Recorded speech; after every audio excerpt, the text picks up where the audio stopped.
and welcome to Oilers Live podcast. Today on the show, we've got from the Carolina Hurricanes podcast, Cheaters Never Win. We've got Mike. Thanks for joining us, Mike. Happy to be here representing Caniac Nation to the Oilers crowd. Excellent. Great to have you. And we're, of course, during the off time here, waiting to see the All-Star game today. Quick question. You going to be watching? Absolutely. Today is one of my favorite sports days of the year because not only do we get the National Hockey League All-Star game, which the new 3-on-3 format has reinvigorated that, I think, a little bit. But as a hockey guy, I think I'm also required to be a wrestling honk. And today is also the Royal Rumble. So that it being my favorite WWE pay-per-view of the year, it is wall-to-wall testosterone here in the Section 328 Worldwide headquarters for the next 12 hours or so. All right. Well, I'm not sure that applies to us up here in Canada for hockey and wrestling. Canada fans, is the home of the great wrestlers. I mean, we'll all shoot that. Sorry. I could dive in. Sorry. No, that's great. Of course, yeah, Calgary. I mean, I'm based in Calgary, by the way, and huge fan of the Oilers, born and raised there. So that's how this came to be. So that brings up some good questions. I mean, part of the reason I wanted to do a whole series on podcasts around the NHL is just find out kind of what makes the rest of the fans tick. And, most Oilers fans remember losing to the Carolina Hurricanes in the Stanley Cup Finals. Sad day for us. June 19th, 2008, but who's keeping score? Or 2006, but who's keeping score? Yeah, sorry. Yeah, exactly. And, we would say that North Carolina is not a traditional hockey market. How'd you become a hockey fan? And how long you been doing the podcast? So my hockey fandom, I grew up in North Carolina, so I'm a Carolina boy for the most part. I went to school up north, and my first hockey game ever was one of my college roommates said, "Hey, my dad has some tickets." I was going to school in Baltimore, and he said, "I have tickets to a playoff game tonight down in Washington," and it just happened to be the very playoff game where Dale Hunter decided to go head hunting. So as you can imagine, that being my first hockey game, not knowing what I was getting myself into, I was about 8 rows off the ice that night, saw what happened right in front of me, and I just absolutely went bonkers, lost my mind. I was like, this is the greatest thing I've ever seen. And the hockey bug bit me. I got back here to Raleigh, and at that point, we had an ECHL team, the Raleigh Ice Caps, $2 tickets, $2 beers. When you are just coming out of college, and for $10, you can get 4 beers and a hockey game. It was a great way to live life. So bit the bug. Obviously, when the Peter Karmanos moved the team from Hartford to Raleigh, immediately jumped on the bandwagon, started buying random tickets in Greensboro, making that 2-hour drive to what was our quote-unquote home arena at the time, and have been a season ticket holder sitting proudly in Section 328 since the team landed in Raleigh back in 1999, I think. So, this is season 19 for me of actually sitting in the same exact seats here in Raleigh and loving 51% of it or so. So yeah. And Section 328, is that anything else special about that section? Obviously, that's where I'm at, but it's kind of interesting. So as you mentioned, Raleigh and Carolina is not a traditional hockey market, but we are a very traditional college sports market. So, North Carolina State University, University of North Carolina, Duke University are all within 15 miles of each other. Big powerhouse college basketball schools.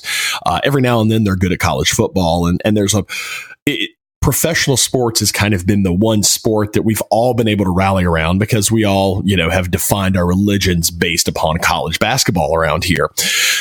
But we all came together, and I sat in Section 328 and just met the folks who sat next to me. And we all kind of immediately clicked. We kind of got each other. We were all a little loud. Come to find out, a lot of the people there had either done improv with each other before or had known each other through kind of some theatrical endeavors, and we all just kind of became family. And we've literally, there are a group of close to 40 of us who sit in that section, who have been there just about every season since the first season. And it really has become a second family to us. And it's one of those things where Section 328 kind of started on this idea that, my friend and I, one of my seatmates and my podcast partner, Derek, we were big fans of Merrick versus Wyshynski's podcast. And Jeff Merrick always said, if you have a passion, enjoy it. If you really have a passion, start a podcast. And Derek and I just looked at each other and said, you know what? Let's do it. And we recorded our first podcast, and it was atrocious. It was awful. Don't look for it. I have deleted every single copy of it. But we had fun doing it. And we quickly realized that this was a reason for he and I to be able to get together once a week, all during the hockey season, and kind of have a beer and with, family and life and kids and all of that stuff. Sometimes that stuff gets lost. So it's been something that's really kind of brought us together.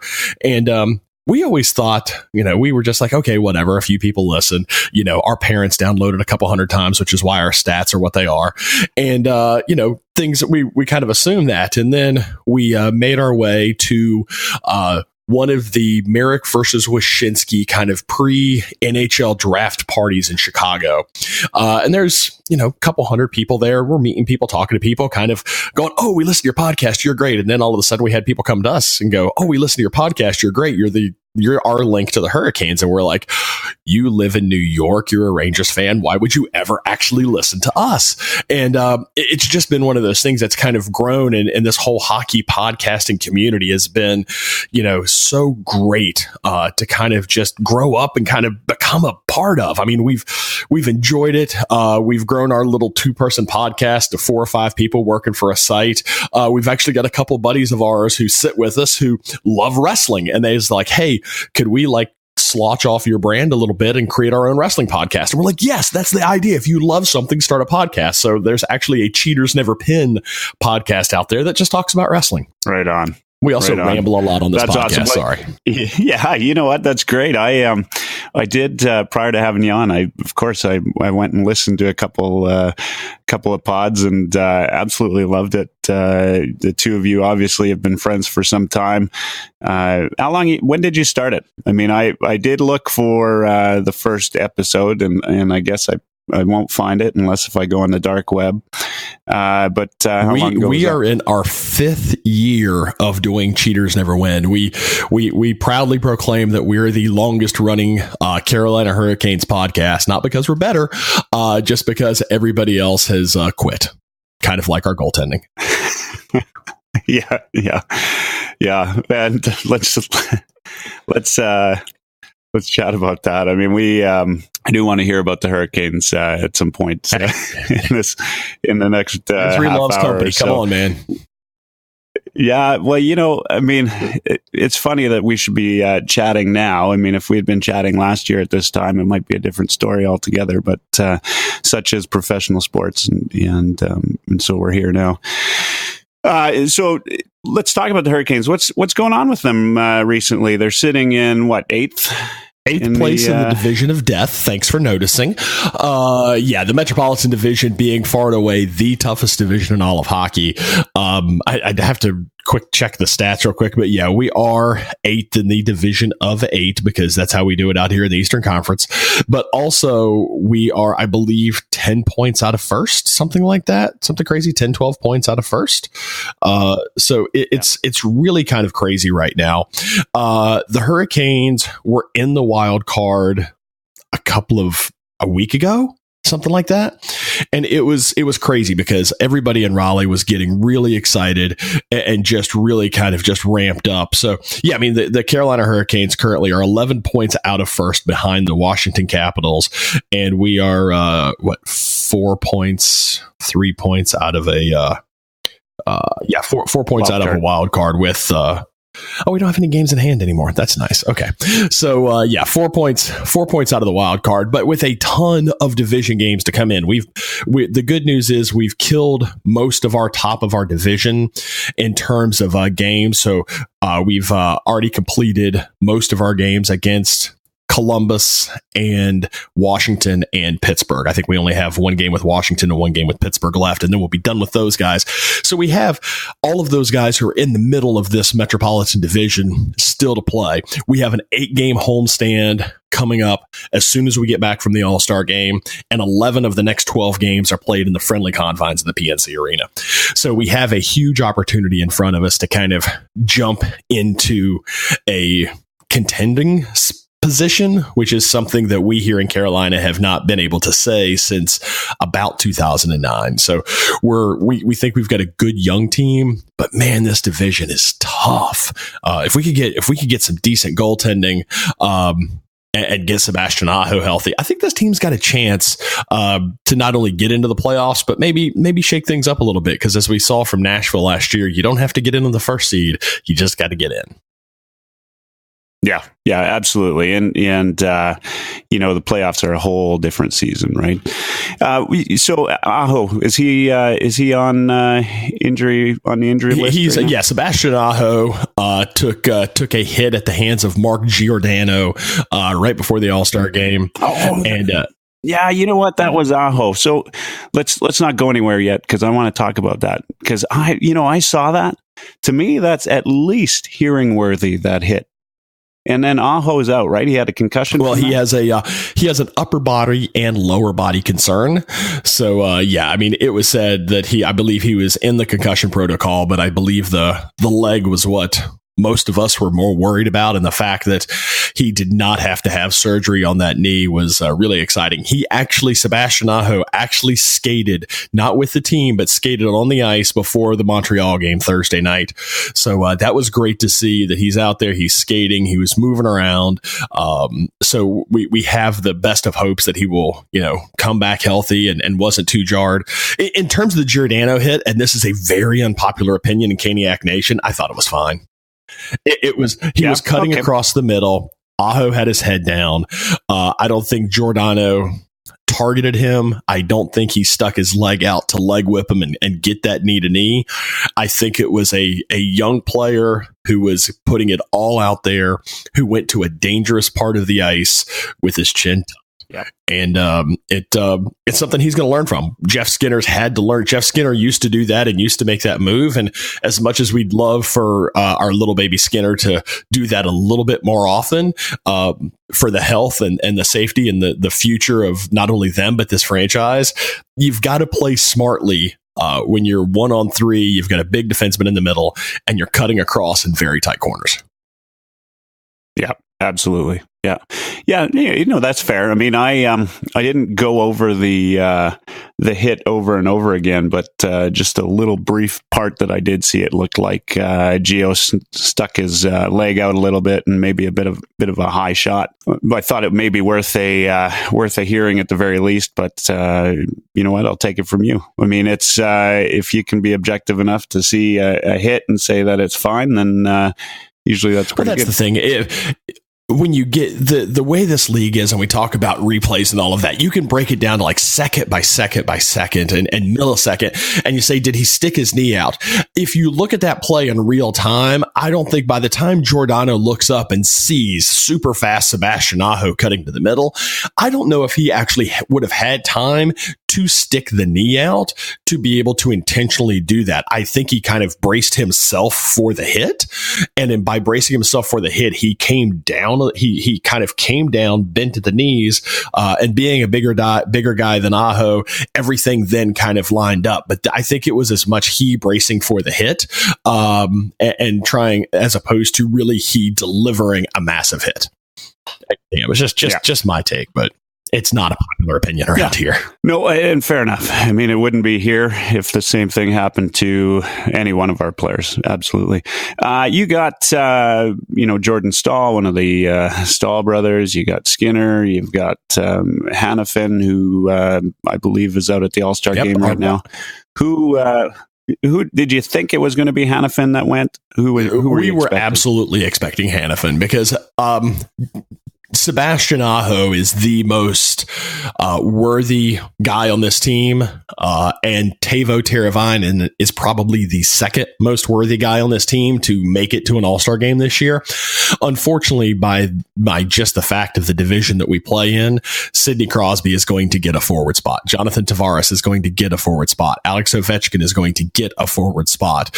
Claude Giroux is going to get a forward spot. Whoever the Carolina Hurricanes' best defenseman is going to the All-Star game.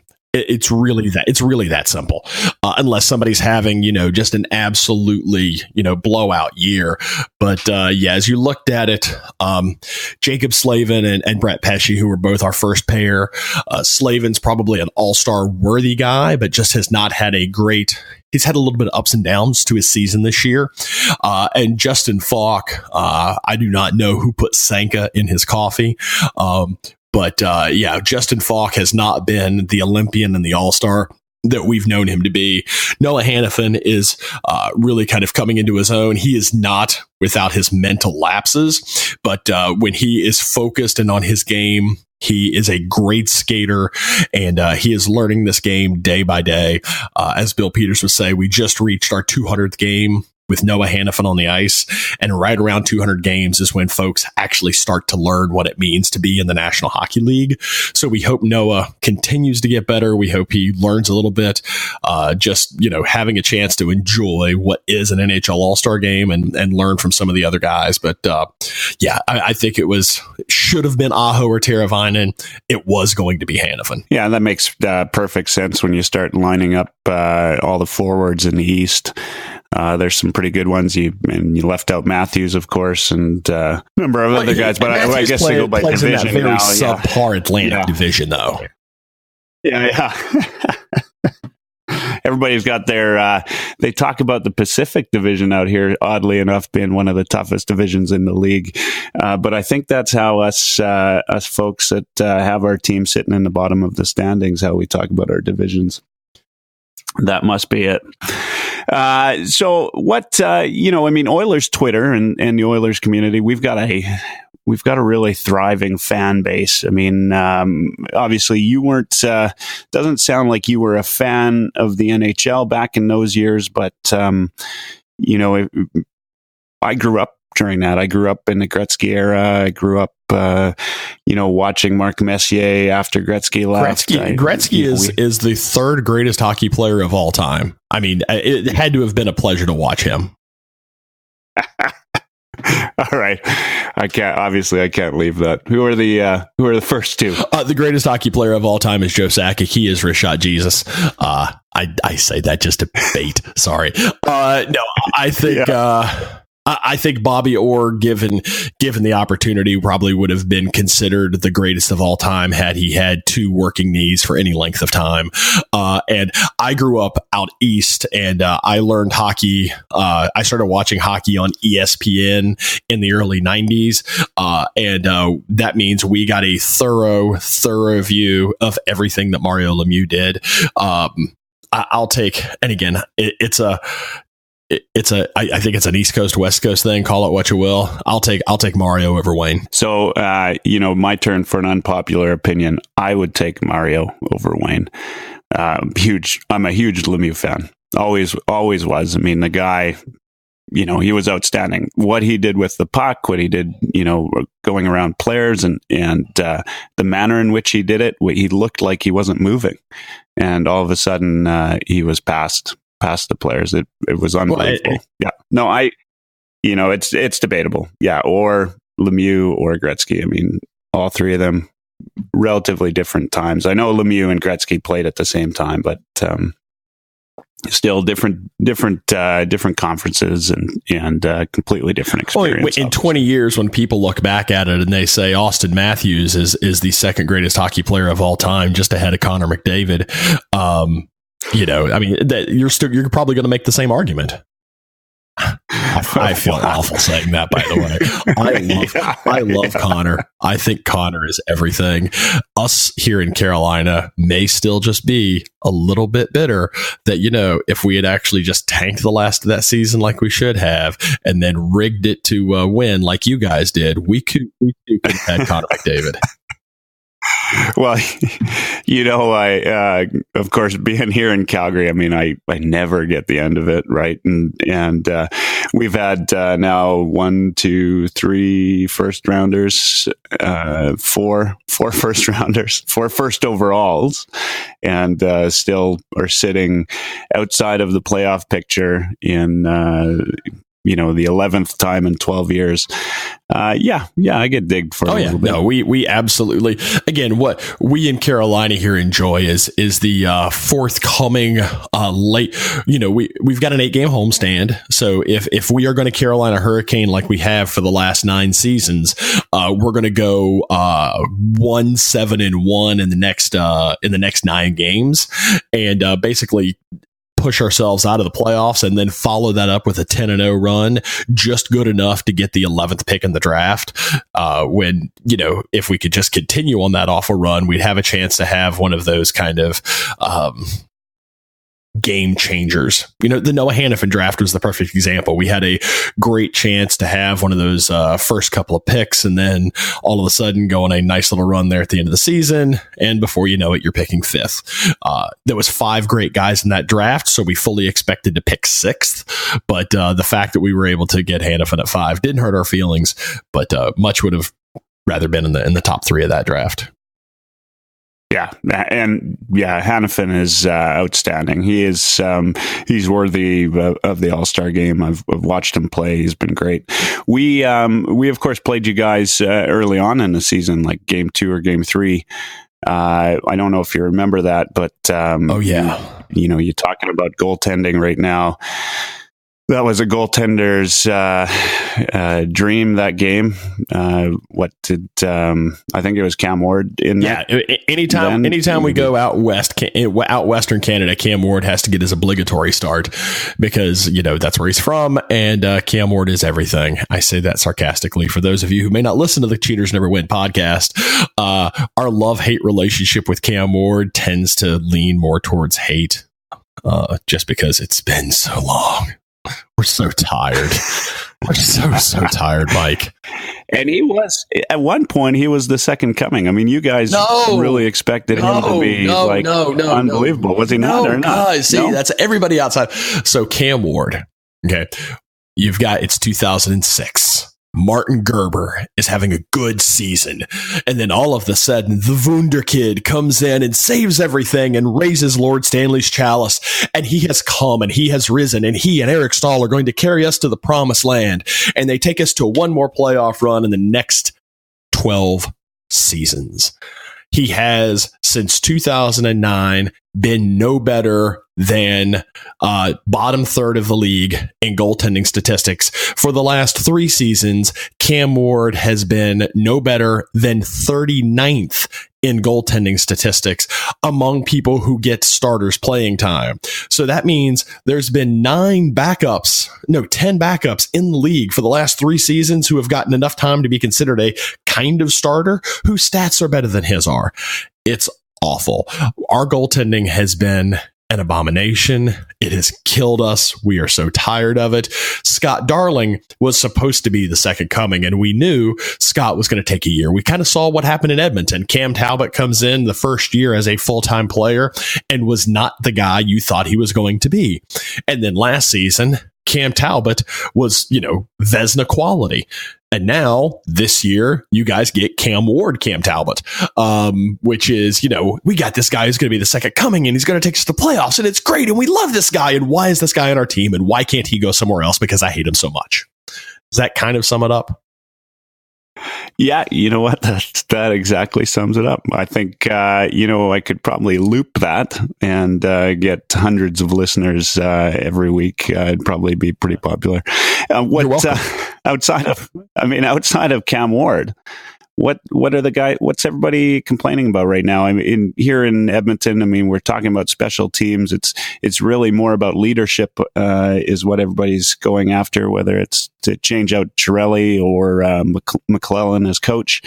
Those are the kind of the 2 big hot topics right now. There's some talk about, a trade deadline coming up and who's going to go and what do we need. But what are they talking about in Carolina right now? Well, we've got a couple of things. Our penalty kill has always been really good. And this year it's average at best. Our power play has always been really bad, and it's kind of, lukewarm. Everyone says we need to score more, except our 5-on-5 scoring is where it's always been, which is bottom third of the league, but we're doing much better in 5-on-4 scoring, so we're getting a little bit there. If we could get somebody consistently to give us 53 games of a .918 save percentage, the Carolina Hurricanes are a Stanley Cup finalist. And I know that sounds just like way over the top. Bill Peters coaches this team every night like it's the playoffs. Bill Peters coaches this team to play a hard, grinding game that other teams hate to play against. And when it's on and when the team's motivated, it is a lot of fun to be a Carolina Hurricanes fan, except someone's going to shoot a puck, kind of lob it up, and it's going to accidentally tip off the end of Scott Darling's glove, and we're going to be down 2-0 3 minutes into the game. Or someone's going to, Google, again, I tell you this, if you Google Cam Ward glove hand, nothing comes up because it doesn't exist. Glove high is the act, it's everybody knows where to shoot on that. And you see somebody coming down the right hand side of the ice and you're like, oh, guess what? Glove high goal, and it's in. And it's just frustrating. So, I mean, what are Canes fans actually talking about? They're talking about how much of a leash Bill Peters still has. And we're talking about new ownership, because with Tom Dundon now being the majority owner of the Carolina Hurricanes, we feel like we have an owner that cares. Peter Karmanos, who was nice enough to bring the team from Hartford down here to us in Raleigh, has never lived in Raleigh, has never taken much time in the last 10 years to invest in the club, in the arena, in staff, and it's been really an underserved market. So Tom Dundon is doing a great job with he's giving fans additional tickets. He just did this will make people in Edmonton cringe. So sorry about that. Tom Dundon just came up with this idea of Fanuary, and we have 11 home games in February, and he just basically gave Hurricanes fans who are not currently season ticket members Netflix for hockey. For $97, you get a ticket to every game in the month of February. $97 gets you 11 games.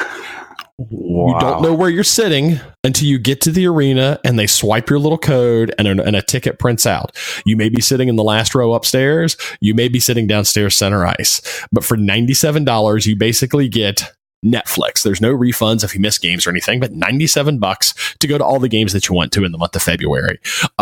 He's doing some very creative things like that to try to drive interest back into the team. If people go, oh, well, you're giving away tickets and that's how you're going to fill the building. I get it, but we also have a building that's aging, a team that hasn't been to the playoffs. If we miss this year, it'll be 10 years. It'll be the longest streak in the National Hockey League. And he needs to do something to get businesses talking. He needs to get water cooler talk. He needs to get people in the building who are excited about this team, because guys like Skinner and Slavin and Aho and Teravainen and Stahl and Falk and all of these, Justin Williams, all of these guys are fun to watch. And if you get into the building, you're going to have a good time watching them most nights. So I really like what Dundon's doing. We're going to have some arena revamping. We're going to have all sorts of stuff forthcoming that we're really excited about from him. So can this team make the playoffs? If it doesn't, what's the fate of Bill Peters? And what is the new owner going to do to make life better for Caniac Nation? Yeah. Yeah. And you know what? I mean, I look up and down this roster. You guys got a hell of a team. I don't look and I don't see any Connor McDavids on there, to be fair. But yeah. And you guys have a hell of a team. You got a playoff team. I think we do. Again, I think we are a number one center away. And would you like some Oilers analysis from us sitting here in Raleigh? I mean, I know that's what. Well, yeah. Okay, so let me give you a little analysis of what happened here. So this summer, something happened that was pivotal for the Edmonton Oilers. In Raleigh, we had a seance. We called forth the hockey gods, and we said, "Hockey gods, deliver unto us Leon Draisaitl, and deliver unto us an offer sheet. And if we shall not offer sheet, deliver doom and despair to whomever lands him. So while you may say it is Chiarelli and McClelland, or whether it is the regression of Cam Talbot, or the fact of somehow you have Connor McDavid, Leon Draisaitl, and RNH and still have the worst power play in the league, no, it is you are cursed. And you are forever cursed until Das German Gretzky leaves the Edmonton Oilers. I wanted him so bad. Oh my God. I was like Leon Draisaitl, Sebastian Aho, and Teuvo Teravainen was everything, or Draisaitl with Skinner. I just need somebody not named Victor Rask to play with those groups. And we love Leon Draisaitl's game. He was the guy that we're like, you know what? Put the screws to Edmonton, give him a $9.5 million offer sheet, and basically force Edmonton to be, really good for 2 lines for the rest of their life, but awful everywhere else. Hi, Chicago Blackhawks. But it didn't come to be. I'm really hopeful that Ron Francis has something up his sleeve to go get us a top 2 center who can make this team a little bit better. Because as you said, you look at the roster, it's a very good roster. That the 4th line, fills its role. Penalty killers fill their role. There's leadership on this team with guys like Stahl and Williams. We just need somebody. We need a better top 2 center to make this team what I would think not only playoff worthy, but contending worthy. Yeah. And, my guess is you only need that guy to get you into the playoffs. I mean, you got a team this is a playoff looking team. This is the kind of team that has got the leadership to go far, maybe do something. Right. And then, of course, I look at Cam Ward, Darling, and I look at those stats, and you're right. Those are horrendous for NHL caliber goalies. That's, I always say you need a goalie to steal probably 1 out of every 4 games for you if you're going to make it into the playoffs. And we don't have that here in Edmonton, and it doesn't sound like you're getting that in Raleigh. Yeah, no, it's a shame too, because I really think Ron Francis has done a heck of a job of putting this squad together. And I think we were all confident that Scott Darling was the answer. He was the guy. And early on in the season, he looked great. He looked like the guy who was, had a few shaky nights, but was going to settle into the role and be really good. And his confidence is just shot right now. I don't know what's going on with his head, but if he can get his confidence back, Scott Darling is a very, very good goaltender in this league. But I think the problem with Scott lies the 6 inches between his ears right now. We've got to figure out a way to get his game back on track. It's save us, Obi-Wan Darling. You're our only hope.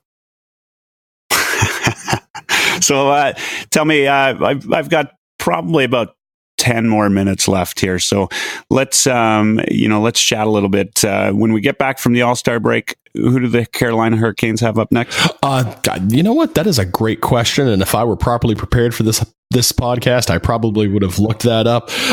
No, we come back. We've got the Islanders, we've got Ottawa, Montreal, Detroit, San Jose, Philly, Vancouver, Colorado.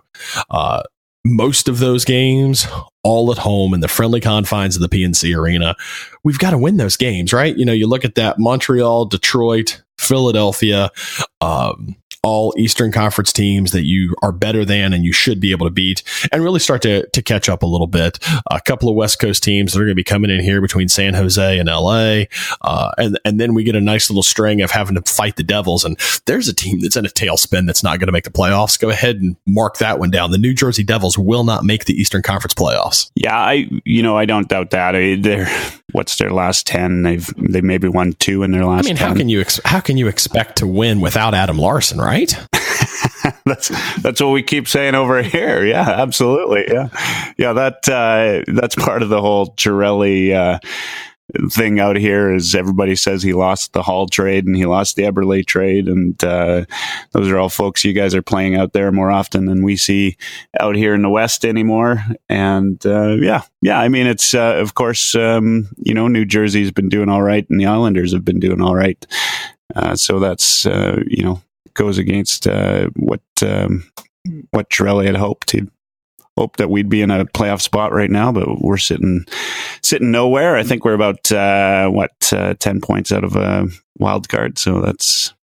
Yeah, it's tough out west, and again, I think at this point you've got to look at the future, and you've got to look at next season. And I don't know the Oilers well enough to know what you guys need, but based upon what you've learned on this podcast, I think your only hope is to trade Leon Draisaitl, to an Eastern Conference bubble team. Yeah, well, you know what? I mean, maybe Chiarelli's listening right now. Maybe at the trade deadline, we'll see Draisaitl go out there. Come on, stop the curse and get never back made a bad trade like that. He'd not trade a young guy who's potentially could be a franchise changer. Oh wait, never mind. Call me. I mean, and we could probably get Rask. We can probably get Rask back. I'll get you Rask. I will get you Hayden Fleury, a good Western Canadian boy. We'll throw in former first round pick Roland McEwen. Oh, you know what? You want Jake Bean? Team Canada. Team Canada, U18 Wunderkid, Jake Bean. You can have Jake Bean too. I don't care. Jake Bean, Hayden Fleury, Victor Rask, 2 first-round pick defensemen for Leon Draisaitl. That is a steal. Come and get it. All right. But seriously, come and get it. That would be the greatest day ever. You know what? I'm a huge Draisaitl fan. He's had a bit of an off year, but that's the power play is just not clicking out here in Edmonton right now. What do you think it is? What do you think is wrong with the power play right now? You know what? I wish I knew, for one, right? I mean, you watch it, you've got Draisaitl and you've got Connor McDavid. Arguably are going to be 2 of the best players in the league in a couple of years. McDavid's already there. I watched Draisaitl 5-on-5. He's above his production from last year. So why not? And then we've got Lucic. I mean, for years, everybody talked about Lucic. It might be that contract was a little bit long and everybody was complaining about the length and his age, but he's only a couple of years into that contract. So we should still be getting good minutes from a guy that size. And he should be out front of the net and really making a name for himself out there, which is what he's done. I mean, you would have played him when he was in Boston. You knew how much of an asshole the guy was on a daily basis. We need a little bit more of that. And so first off, on the power play, we just can't get pucks through to the net. So we don't have a defenseman right now.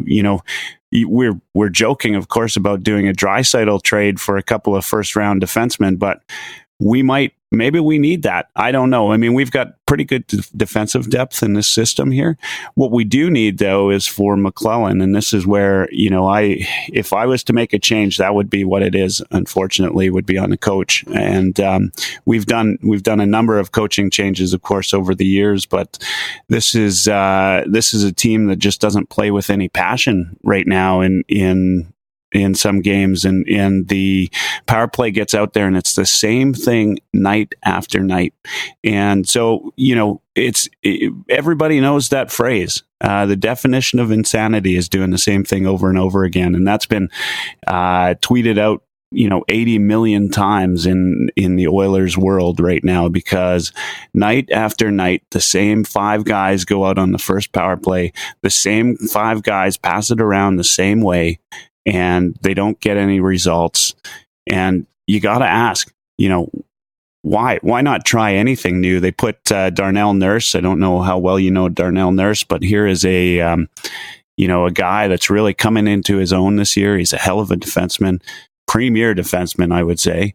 And he's played about 90 seconds of first power play time only 2 games ago. So this is the worst power play in the league right now. And you got your best defenseman who just now got onto the first power play a couple of games ago. He played about 90 seconds and then he was taken off. In that 90 seconds of power play time, he's got the puck to the net 3 or 4 times and actually created some chances. And the guy's fast. He's mean. He's everything you want in a defenseman on a power play. McClellan's not going to put him up there. And that's a shame. We don't get it. We see. I've watched some Edmonton games because, I mean, last season, let's be honest, Edmonton Oilers hockey was can't miss TV. Whether you're East Coast or West Coast, there was going to be amazing things happening every night. So I've enjoyed continuing to watch Edmonton hockey, and yeah, Darnell Nurse is that dude who has I think is that leader on the back end that you guys need. I mean, he's the guy that I would be wanting out there. I see two things. Someone has to get to McClellan and kill that damn diamond that you guys are doing on the penalty kill, because that is killing you. That is killing the kill. I mean, it's awful. It does not work. Stop it. I'm a dude who can't skate, who lives in Raleigh, North Carolina, Todd, and I know it doesn't work. Stop it. Paul Coffey's not the answer. Paul Coffey's a super nice guy. Former Carolina Hurricanes Hurricane Paul Coffey. I don't know if you guys knew that. That's right. Yeah. But I don't know if get rid of that diamond. You know, sometimes the best spark for an offense is to not give up something and to not play so tight that knowing that if you do actually give up something to, give up a penalty that the other team score. I heard a great stat the other day and it kind of shocked me. The Edmonton Oilers penalty kill right now is something like 71%. So the only team that has been anywhere near 29% ever was like the 1 year Gretzky team where the Oilers, it was Curry and Coffey and Gretzky and Mess. It was the 83, 84. It was the crazy year where, you guys were averaging 6-7 goals a game. That's like the only team in history to come close. There was like a 1940, Habs team or something, but there were 6 teams in the league, so none of that stuff really counts anyway.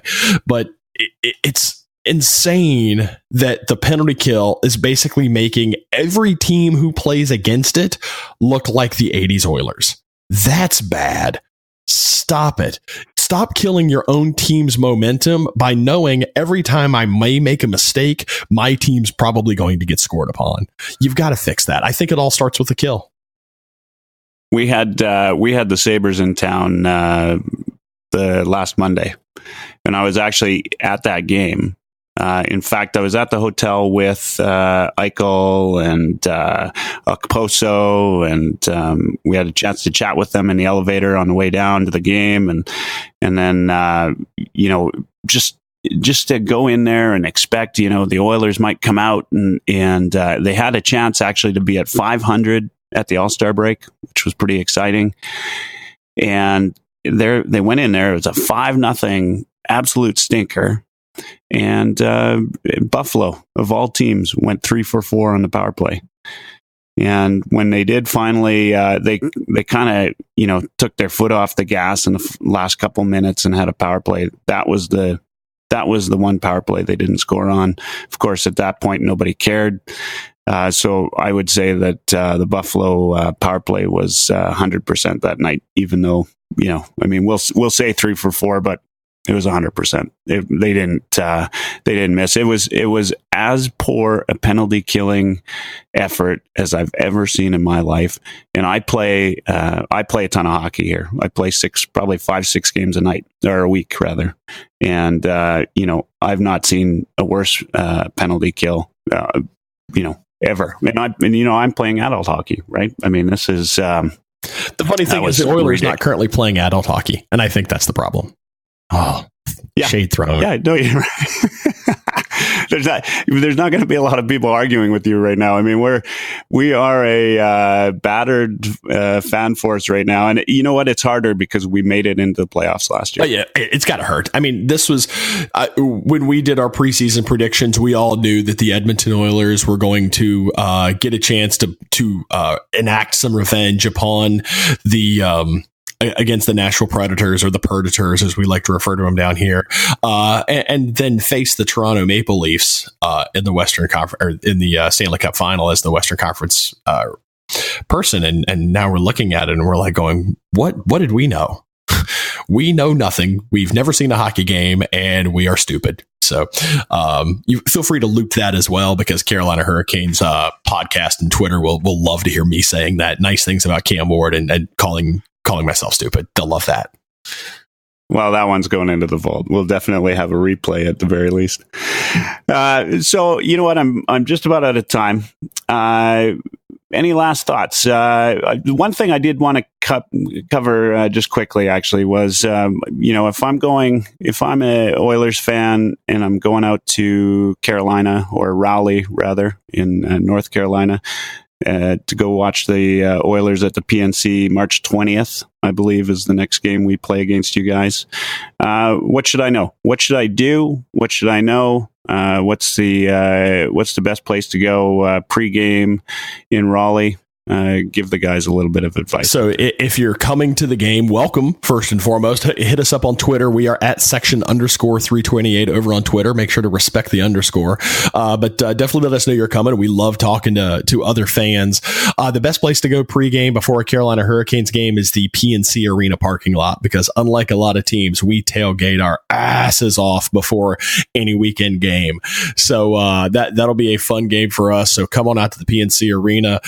We'll have coolers, we'll have cookers, we'll have, all sorts of food going. We'll have cornhole, we'll have games, we'll have a little bit of street hockey. We'll have all sorts of stuff going on out there in the parking lot. So while a lot of other places, they're like, well, let's find a sports bar or something. No, we take our party to the PNC Arena parking lot. So we'll be hanging out there.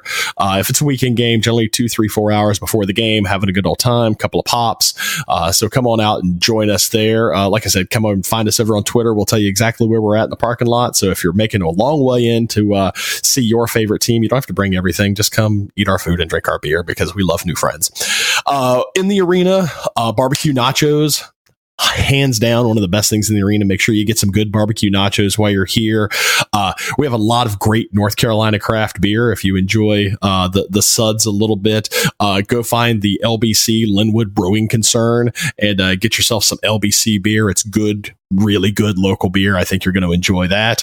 Not a bad seat in the arena. I mean, it really is a great place to watch a game. Sight lines are really good. It is not the most modern arena you're ever going to go to.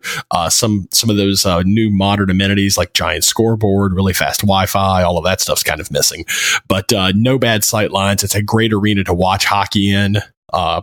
So get seats wherever. We highly encourage you to join us up in Section 328. We love opposing teams fans. Just don't be a butthole. If you don't make it out to the tailgate and you make it to the game, as we say at the end of every podcast, climb the stairs, find Section 328, come to row C, find the tall, lanky guy and the former fat guy, and come say hi, because we love. We think this whole hockey thing is really a family, whether it's hockey or wrestling or whatever. As I stand here in the Section 328 worldwide headquarters at the head of our media empire, and I look at the picture. If you had a camera here, Mike, you could see it right behind me. Is a 26 by 30 print of Cam Ward, and I see Corey Stillman, and I see Justin Williams, and I see a guy in white, number 34. I believe it's pronounced Fernando Pisani. The clock says 3 minutes and 42 seconds, and it's Cam Ward making that left pad save on Pisani to keep that game 2-1 before we finally close. Justin Williams closes it out 3-1. So there is a kinship here, between us and you, because since that very save has happened, basically nothing good's happened for either one of us. So come hang out with us. Let's commiserate a little bit. Let's hug and let's be friends. And then when, just leave Leon Draisaitl here, and then we'll remove the curse and everything will be good. And then the curse is gone. And for those listeners out there that if you get a chance, make sure you subscribe to the Section 328 podcast. It's called Cheaters Never Win. I've listened to actually 3 or 4 episodes now, and I've thoroughly enjoyed all of them. Mike, you and Greg do a wonderful job. It's been fun having you on the podcast, and I'm looking forward to it, and maybe we can have a chat come March when the Hurricanes and the Oilers play again. It's too bad we only see each other twice, but that's the way it is. We definitely would love to be back on. Love to have you over on Cheaters Never Win to talk a little bit about Oilers stick and puck, and I look forward to talking to you in late May as we kick off the 2020 Stanley Cup Final between your Edmonton Oilers and my Carolina Hurricanes. Absolutely. Thanks, Mike. Thanks, Mike. Take care, buddy.